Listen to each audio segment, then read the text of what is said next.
Hi, people. Welcome to Talking with Famous People. I'm here with host Eric, who's an ENTP, and I'm Opaloid, and I'm allegedly an INFJ.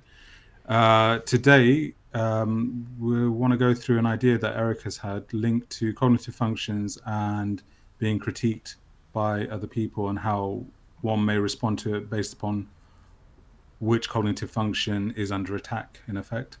Have I got that right, Eric? Yeah. Yeah, So, okay. yeah, it's just kind of a reframing it to make it instead of how you express the function, how you react when the function is criticized. I think is Hmm. quite revelatory. Okay, cool. And as part of this talk that we're about to have, Eric's going to go through this graphic, which is a table that he's constructed showing how each of the different functions, with first through to eighth, and also the valuing type of that function, would react based upon criticism or critique or attack or whatever you want to call it. So what I'm going to do is let Eric go through. This is new stuff for me as well, so I'm learning ad hoc, and we'll just see what happens. Okay, so go for it, Eric. Okay, so it's basically slot related, and the reason is because of how you value in a given slot. So if your first slot's your implicit value, that means it's your ticket to admission. Things are relevant to you, or you want to spend attention on them insofar as they are resonant with your first function.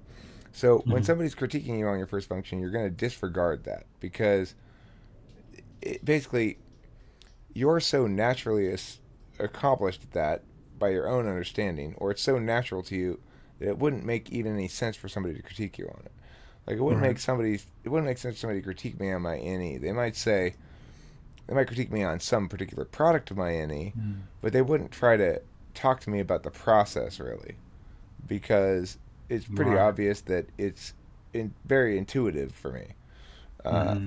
the Mm-hmm. second slot, so if I'm gonna get critiqued in that, I just disregard it as like it's like say this person's saying like the sun sets in the east. Well, they're just crazy. It sets in the west. I'm not even gonna bother conflicting with them. Right. Right. Okay. So you just be dismiss whatever they have to say about your any, in Right. effect. Yeah. Just for the audience, Eric is an ENTP, so his first is NE, his second is TI, his third is FE, his fourth is SI. Right. So his fifth would be NI, his sixth would be TE, his seventh would be FI, FI. yeah, and his eighth would be SE.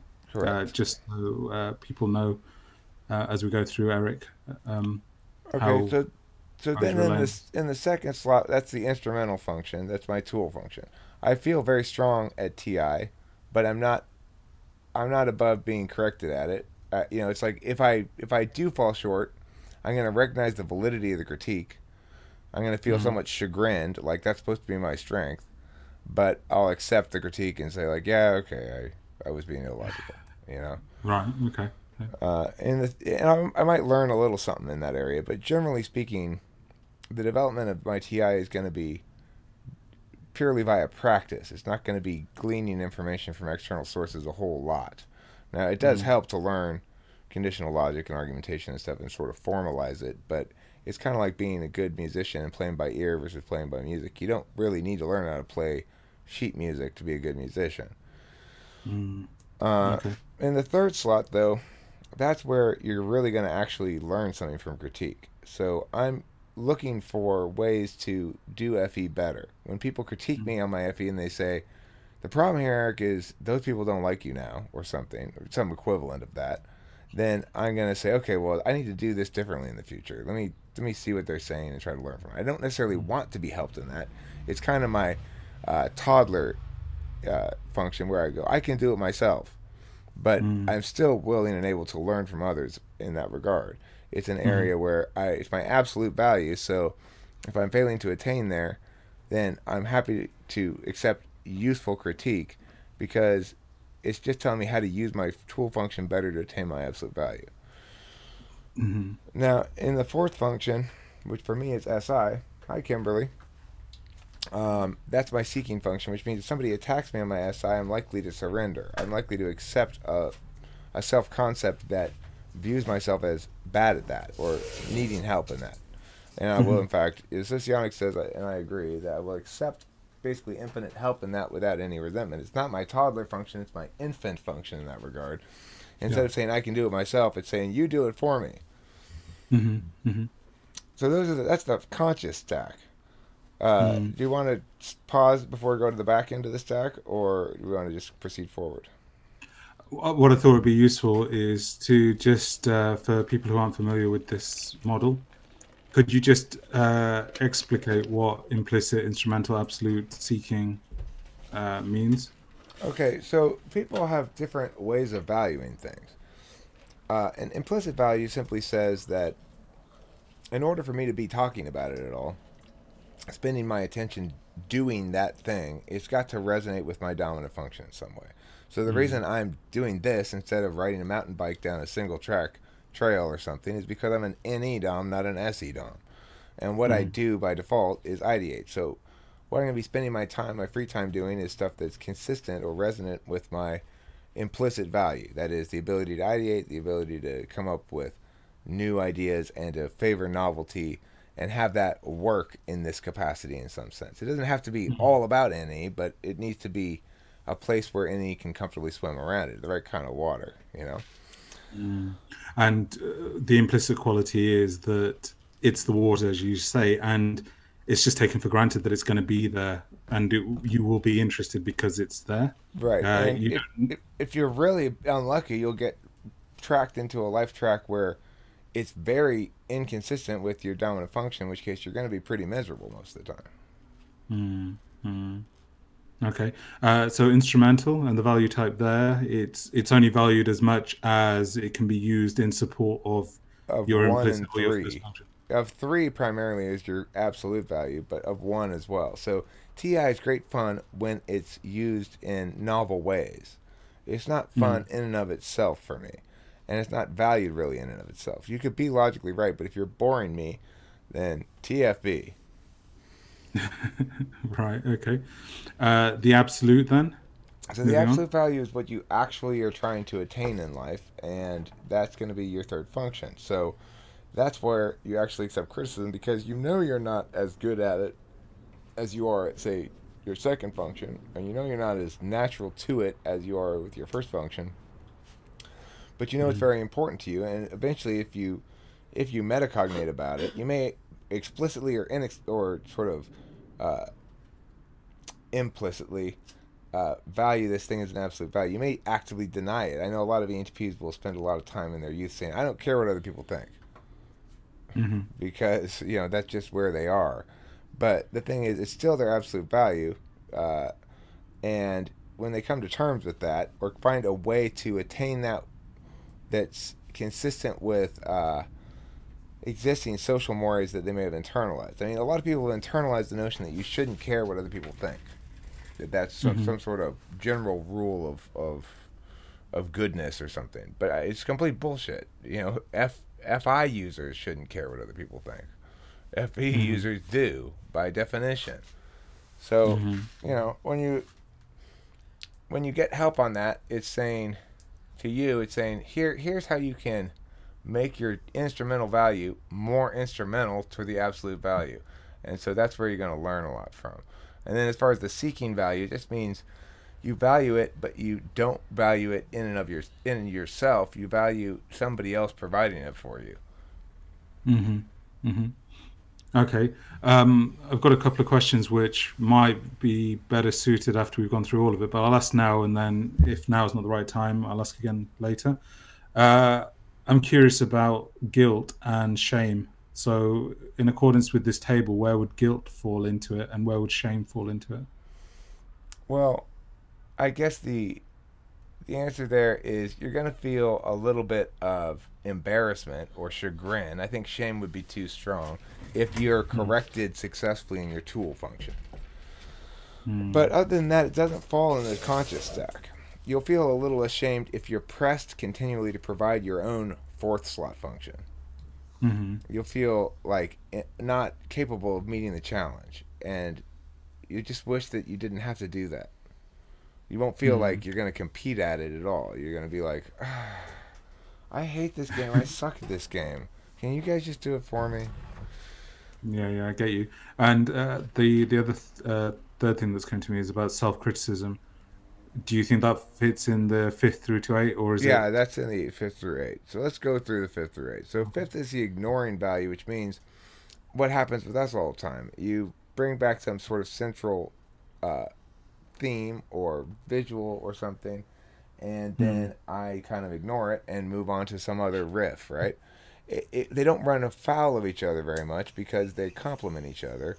And so mm, you don't really have very many occasions when NE and NI run directly in contrast to one another.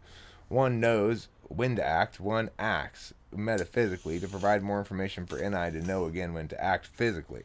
The yeah. SE part of it ends up conflicting with NE, but not the NI part of it. So anyway, that's the ignoring value. You don't value it, you don't countervalue it, you just don't tend to think about it. Now, Mm, I actually do value NI a lot as my NE dance partner, but it's taken me years to understand that, and I've had to develop NI over the course of years to choose the thing that's catchy and nice rather than weird and different. You know? mm. And the reaction of reframing. You mentioned in one of the videos that we've done recently about if you're doing a MBTI or cognitive function test, which is actually trying to get a grip on what you actually do, not what you value. You said something along the lines of NI and NE being like swapping out lenses. So, linked to reframing, would you say sort of like if somebody provides an NI insight, you'll automatically try and reframe whatever is being um, examined in that moment? I'll take the NI object presented and I'll do more NE stuff to it. I'll just Mm, sort of go back to NE. It's not directly in conflict with it. It's like, oh, that is a great idea, and here's some other nonsense I can throw on top of it. You know? All right. So then the sixth slot function. That's the countervalued one. If somebody critiques your TE, you're gonna resent it, and you're gonna have a sense that if you just leave me alone and let me do it my own way and my own pace, I'll be able to do okay at this. If you keep holding mm, me to those standards of your sixth slot function, I'm just going to resent you because I'm better at it than you think I am. And I'm mm, worse at it than I think I am. mm. So Okay. that makes me resent it when you criticize me. Like today, Yeah. oh, this story, Opaloid, I have to tell you this horrible, horrible story. So the other day, I asked the neighbor over here, hey, is it cool if I put the ladder up against the fence and pick oranges from your tree over the fence so that I can make orange juice? And he's like, yeah, sure, of course, take as many as you want. And so I spent this morning, I picked two fucking full buckets of oranges, a whole shit ton of them, right? And I went Mhm, out front, I cut them all in half. I got a cutting board, I got a big container, and I juiced all these juices of oranges, right? And I got mhm, this big thing of it. It was like maybe a gallon container, I don't know, it was a big container. mhm. And I took it inside, and then I was like, okay, Kim, let's just put saran wrap over the top of this because we couldn't find the lid that fit it. And so, we look. Finally, find the lid. And we're like, we found the lid. I put it on. I go to pick up the fucking thing full of orange juice that I'd done all this work on.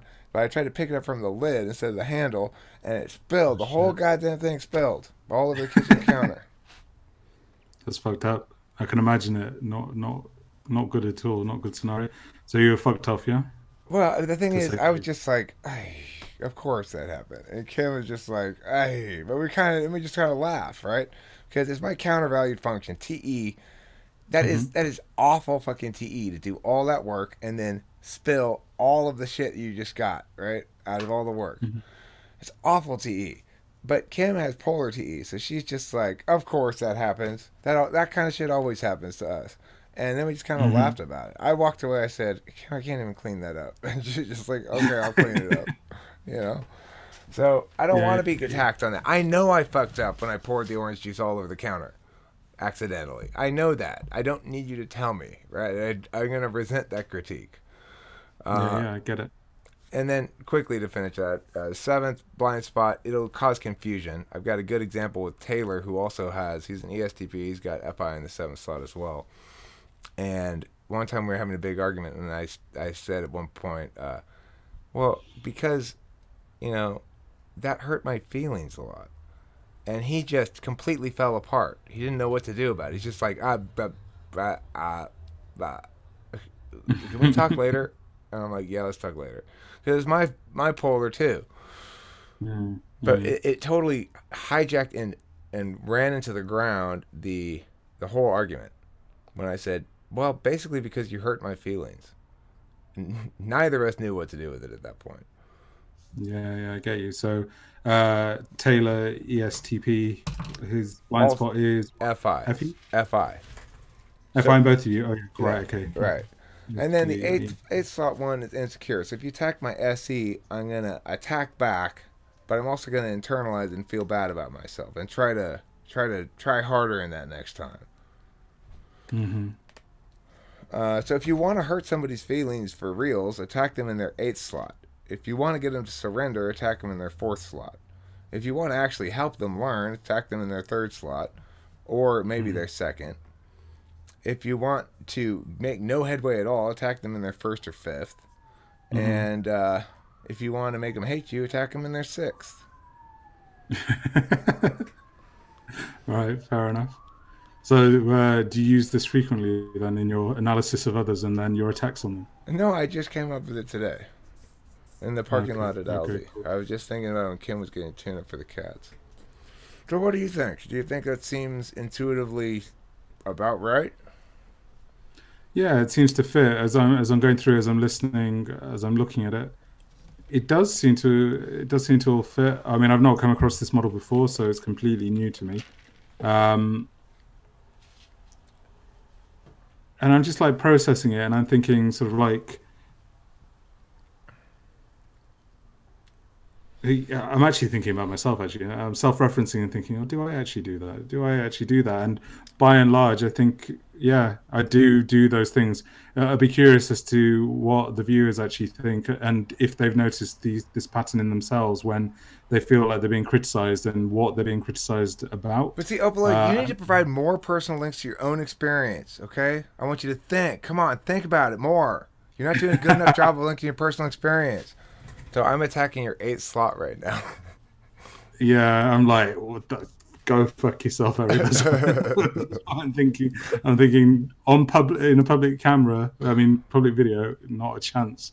But Right. maybe give it a bit of time. Whereas if I were saying, no, Opaloid, you need to generate more holistic ideas about things. You're not bringing things together enough. You're being too scattered. You just be like, what the fuck are you talking about, dude?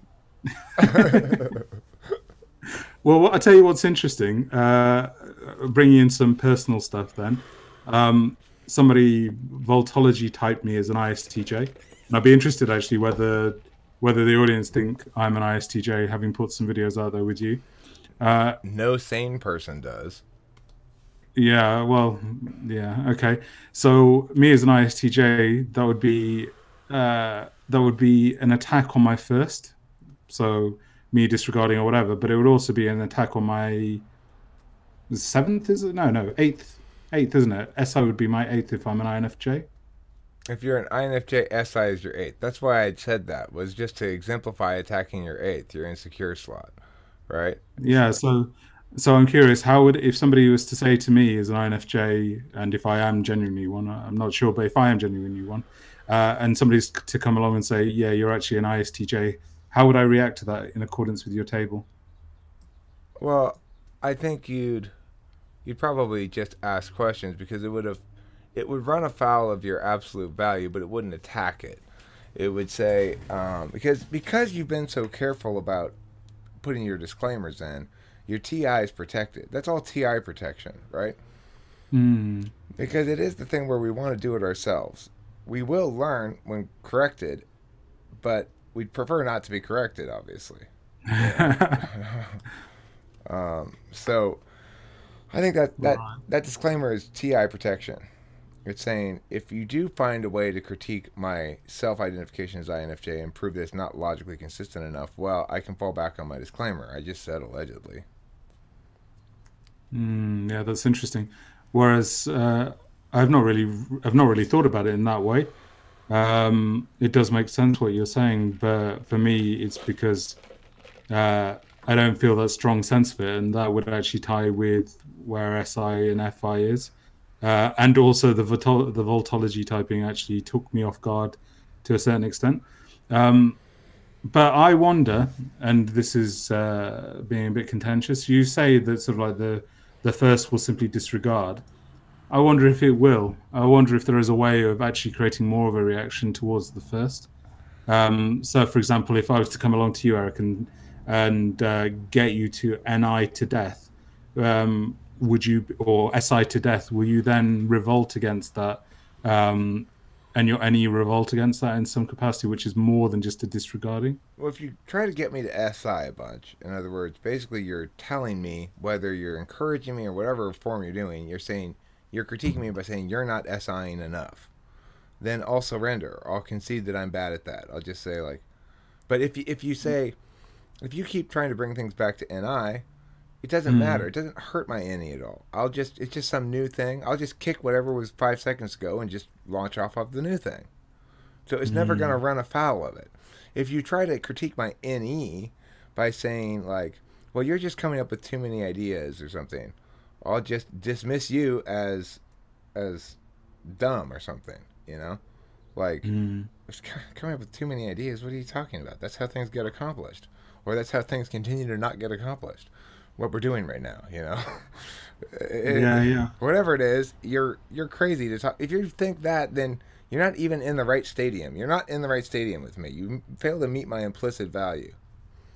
Now, it mm, is possible for like an ENFP to say, bring NE with FI and run afoul of my TI and us have some sort of TI-FI battle.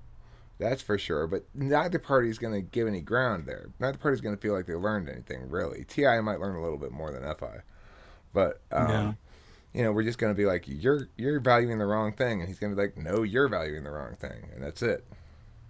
yeah. What's coming to me is, and tell me how you think this visual fits.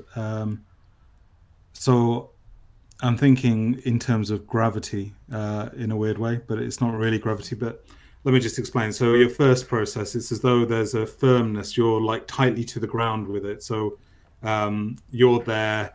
It's all coherent. It's all very, very solid, and there's no wiggle room because it's just something that you do and who you are. And then the next process down, the second one, there's a slightly more wiggle room where it's all fit, but yeah, you're aware that it's not as tight as the first. And then the third, more wiggle room, then the fourth, and so on and so forth. And the greater the wiggle room there is, the greater the sort of like coherence is lacking, the more you're willing to accept criticism in effect. And the more you're willing to say, yeah, actually, I'm a bit rubbish at this. There's more room for somebody to come in there and create a wedge in a weird way But I would between. say it's not a quantitative difference like that. It's a qualitative difference. That it's not more. It's a level distinction. So there's a clear Mm, distinction between an instrumental value and an absolute value.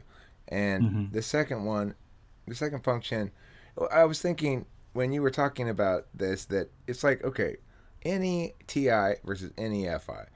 We're both birds.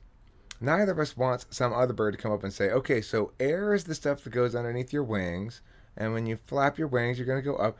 We all know this, okay? We're all birds. We all fly in the air, okay? But mm, some birds use thermals to go up like this, and some mm, birds flap their wings a lot. And so it's like if any FI user comes and says, "Now look, this is thermals," I'm like, "Yeah, but that's not how you go up. You go up by flapping your wings." You see, and he'll be like, mm, "No, no, no, you ride these thermals." I'll accept that he's doing something that I'm not doing, so I'll be willing to engage with him about it. Whereas if he just says, "This is what air is, and this is how it goes underneath your wings," then we both know that equally well. So I'll just be like, "And you're fucking crazy. Thank you. I know, you know." But if he does the thermal thing, then I'll have some area to engage with him on. However, I fundamentally will disagree with him that thermals are not the best way to go up.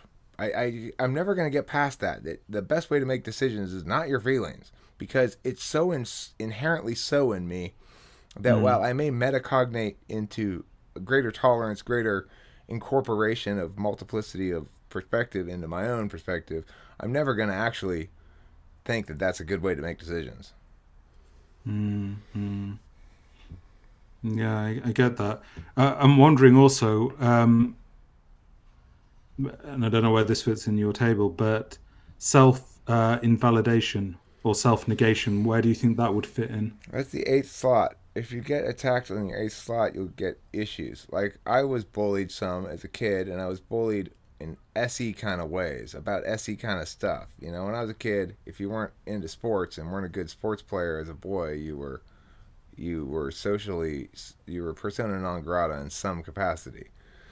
And similarly with like dating and chicks and stuff, I always felt very insecure about that because that's a SE heavy thing. You go pull the trigger is what you do. You don't sit there and ideate about all the different ways it could go wrong. That makes you neurotic and weird. So I get you, huh? you know, that's where I internalize my own limiting narratives or limiting beliefs or whatever you want to call them. So what would that look like in an INFJ then, with SI in the eighth? Well, I think How would you attack me?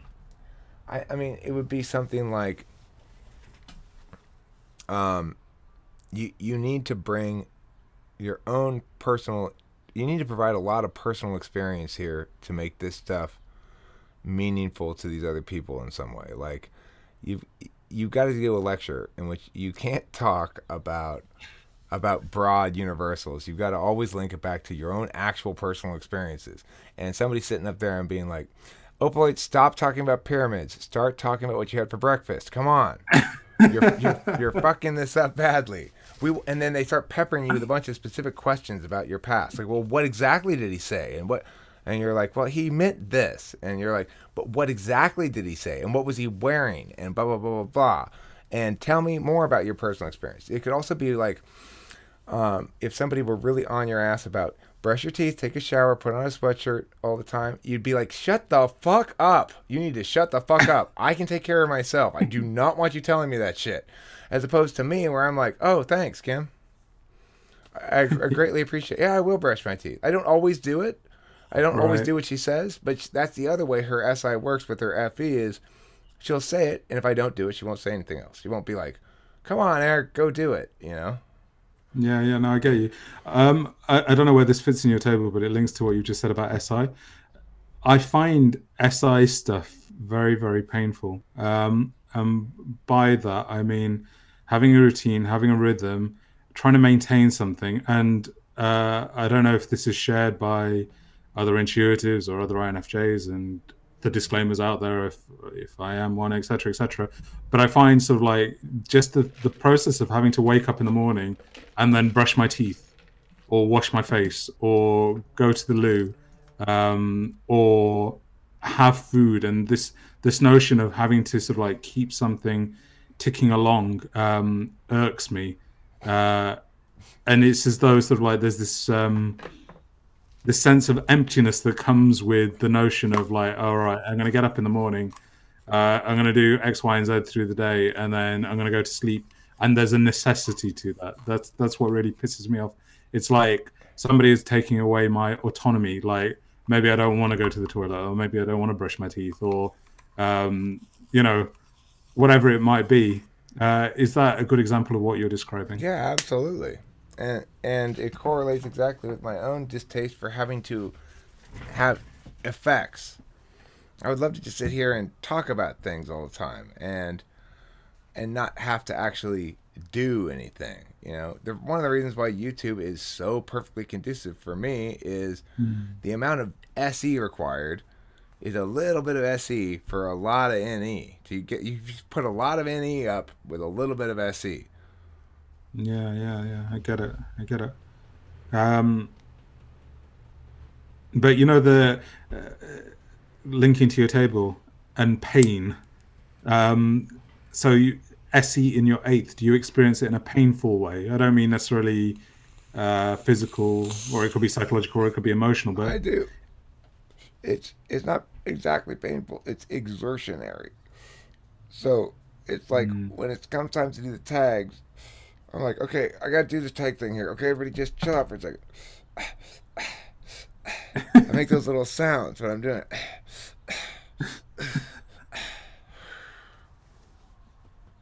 And then I got to type the tags in it.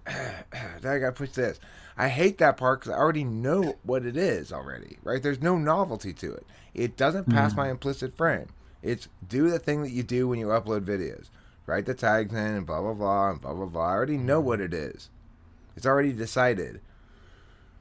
Yeah, for me, well, I don't know. I don't know. I don't think I've ever like tried to narrow down what it is, but the sense of going through the motions, like if you think of that in like crude terms, like if you're going for a dump, for example, you're literally your body is going through the motions that it needs to go through in that moment in order for you to exude something from your digestive system so you can put something in at the other end. Sometimes I think I wish there was sort of like a way of just completely bypassing that. Sorry. No, it's cool. It's cool. I know you're NI ignoring, so that's a perfect demonstration of it. So don't worry. But what I was saying is, yeah, just this notion of going through the motions and going through like the physical act of like, oh, I've got up now and I must change and I must do this and then I've got to do this as well, and I need to do these steps before I'm in a position to do another few things, and then so on and so forth. Yeah, it really, really irks me. And I'm wondering actually how much of the TE is actually in that mix as well of what I've described. Well, you threw it in as an afterthought there, right? You talked about SI and then you said, and having to do pre-work, which is what I call pre-work, bugs the shit out of me too, because it's countervalued. For you, it causes confusion. The idea that you do pre-work being when it's ordinal, when it's like there's a set of ordinal steps you have to complete in that order for a specific reason why it's in that order. Like, like, Okay. First move all the shit out, and then put this thing over there. Then lay down this tarp, and then do this, and then do that. And you have to do it in that order, or else you'll get paint on the floor or something. Stuff like that causes you confusion if attacked on it. Like, why did you do it this way? This is a dumb way to do it. You'll be like, Right. because I mean, what? Yeah, I've got a question for you, which is specifically linked to the TE and polar TE. And this might be quite elucidating, especially since, again, the Voltology ISTJ. And also, I've thought about whether I'm an INTJ as well. So that's been in my mind. So I should, if I'm an ISTJ or an INTJ, have TE as my auxiliary, my second, the thing that I do very well in support of my dominant process. I was thinking back to, and I'm what's the word? I'm answering your dreams. I'm answering your prayers here, Eric. I'm talking about personal experience, heaven forbid. I don't actually want that. I was just using that example, but go ahead. Yeah, you do. You want it. I don't really, but okay. Yeah, you do. Yeah, you do. You want it because you want it to get to know me better, as opposed to just the NI, which you could abstract away from. Okay. But anyway, so I trained for a period as a medical student. So I was on doing clinical placements and everything like that. And as part of being a doctor, I'm sure many people have experienced this. A history is taken of your symptoms and your signs, and it goes through the different systems of your body. So it goes through like cardiovascular, respiratory, I can't even remember the neurological, etc., etc. So all the different body parts, body systems, so on and so forth, to see if everything is operating as it should. And in effect, what you have to do is go through a checklist of you work with this specific system. So it might be cardiovascular. You ask all of these ranges of questions, and then they're quite like yes or no-ish. And then you move to the next column. If they say yes, like expand and find out what they say yes about. If they say no, you ignore that and move to the next one. And you can imagine that's for the cardiovascular, then for another system, then another system, then another system.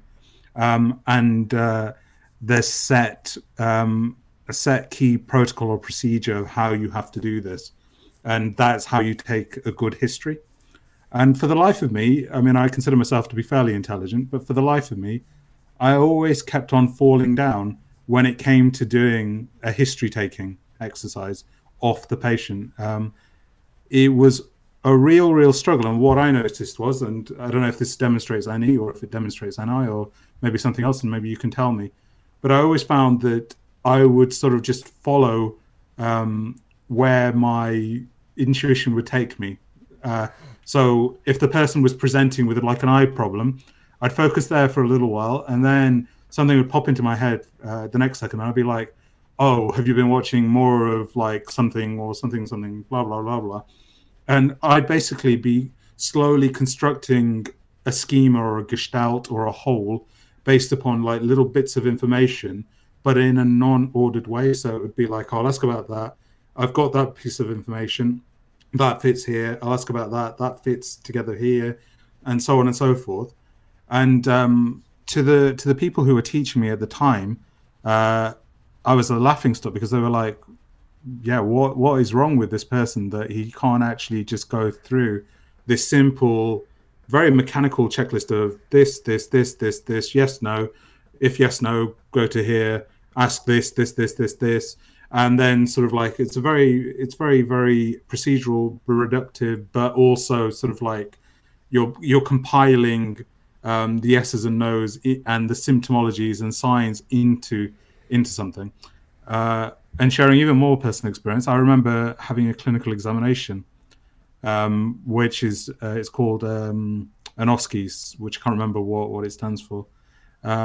And I'd basically not gone to my lectures, and the medical students were like, they were there like the other medical students who are predominantly SJs, so STJs, I imagine, with a few NTs as well. And I was vilified as like, oh, he doesn't come into lectures, etc., etc. He's going to fail, etc., etc. But I actually went in, and what would happen is I would be like examining people very, very cursorily, just sort of like, oh, yeah, there's something wrong with their eye. And then suddenly, like, I'd have a flash of insight of like, oh, I remember how that fits with that, fits with this, fits with this. And this thing together, I think, is this obscure name.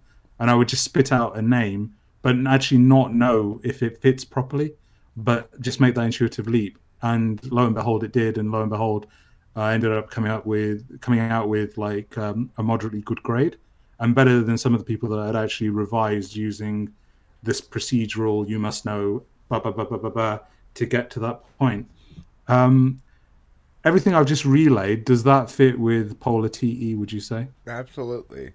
And what it fits with even more is the fact that I nailed it with attack and internalize. Now, the thing is, you haven't attacked me at all, but you clearly internalized it. I did not. There was no thing there except me making a joke example of attacking your SI and whatever I could come up with. But you were like, no, you really want to hear that stuff. I mean, it's fine. I was happy to hear it. It's interesting. You do, though. I don't mind hearing it. Hey, listen, I'm not saying that having heard it, I'm not glad to have heard it. I'm saying there genuinely was no such motivation when I said that. It was just an example. Okay, let me clarify something. I'm not just relying, and maybe I'm SIing this, but I'm not just relying upon that personal thing, like bringing the personal stuff in this conversation. But I think generally in the 8 weeks that I've known you and the various different conversations that we've had, there's always been that sort of like, and Opaloid, tell me a bit about yourself. Kim wants that. I don't. Because here's the thing. Sure. I'm pretty damn sure. Because here's the thing. Sure. I like to play, right? So my friends are friends because we play well together. First, foremost, and almost in entirety. I end up learning things about them. I rarely ask them about themselves, and I genuinely am not interested because that means taking my attention away from playing. But I'm interested in what they're. It doesn't mean I'm not interested in them and their contributions to the play. I'm very interested in them as people, as engaging others, right? But I'm actually I'm seeking SI. SI is a very personal thing, right? I'm not seeking your SI. I'm seeking my own SI.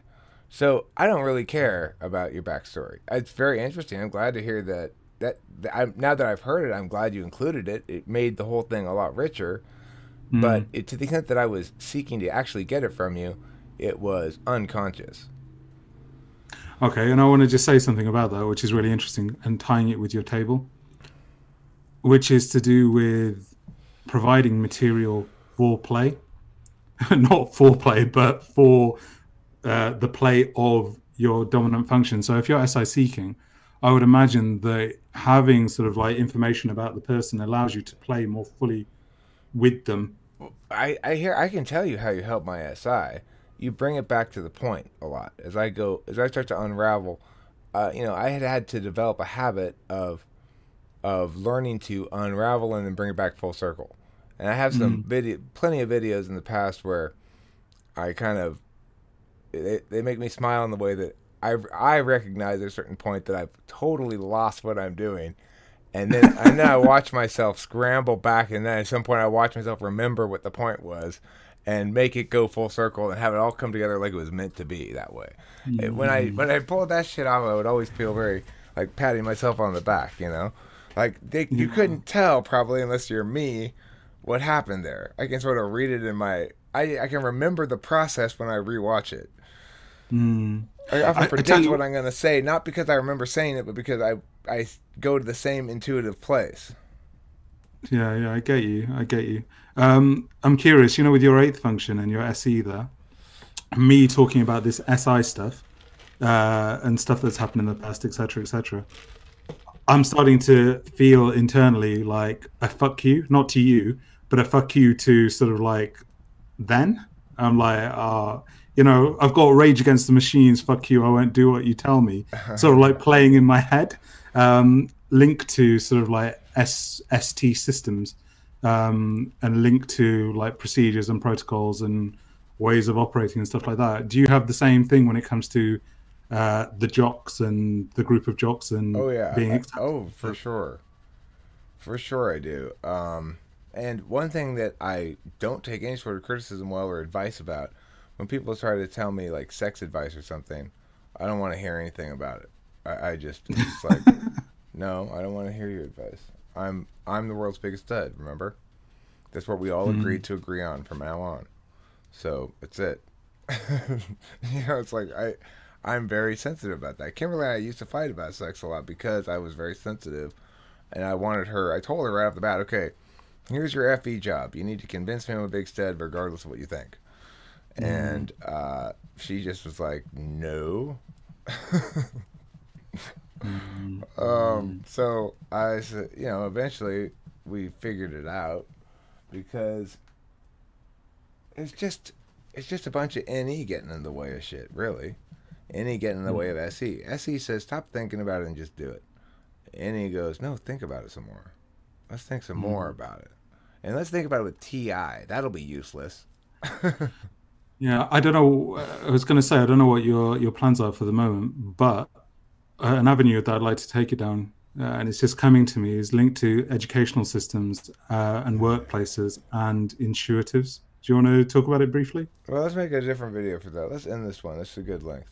We had a nice video about things you value and how you react to criticism and stuff.